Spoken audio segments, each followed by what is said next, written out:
Nigeria just sent 200 of its special forces soldiers to a new training partner, and it's not the United States.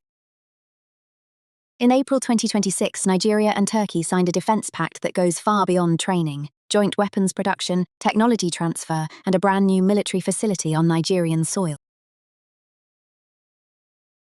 Here's why Nigeria is quietly walking away from its old playbook.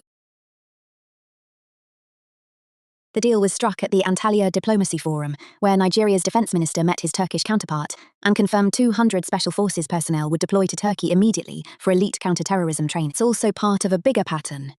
Nigeria signed 9 separate agreements with Turkey back in January, when President Tinubu made his first state visit to Ankara in 9 years. It builds on President Tinubu's visit to Ankara in January 26, his first trip there as president, and Nigeria's first presidential visit to Turkey in 9 years. The agreement covers far more than training: a major new military facility inside Nigeria, joint production of defense equipment, intelligence sharing, and advanced surveillance technology, including drones. The partnership doesn't stop at training. Turkey has also agreed to help Nigeria develop border surveillance systems and support disarmament and reintegration programs for surrendered fighters.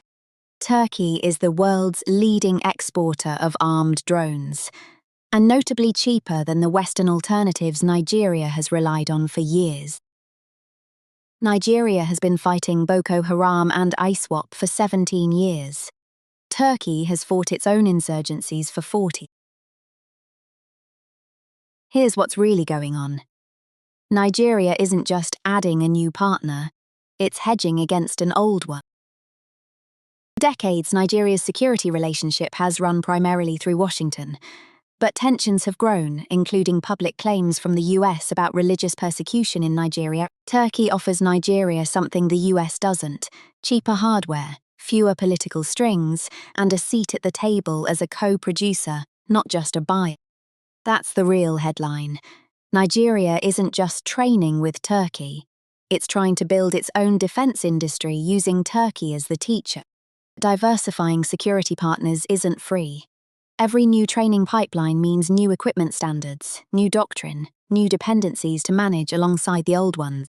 Later this year, the two countries will hold their first joint military exercises, a signal this partnership is moving from paperwork to boots on the ground.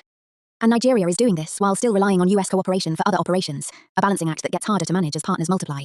If Washington reads this as Nigeria drifting away, that tension could complicate the very cooperation Nigeria still needs. Nigeria just proved a country can diversify its military alliances the same way it diversifies its economy, without fully picking a side.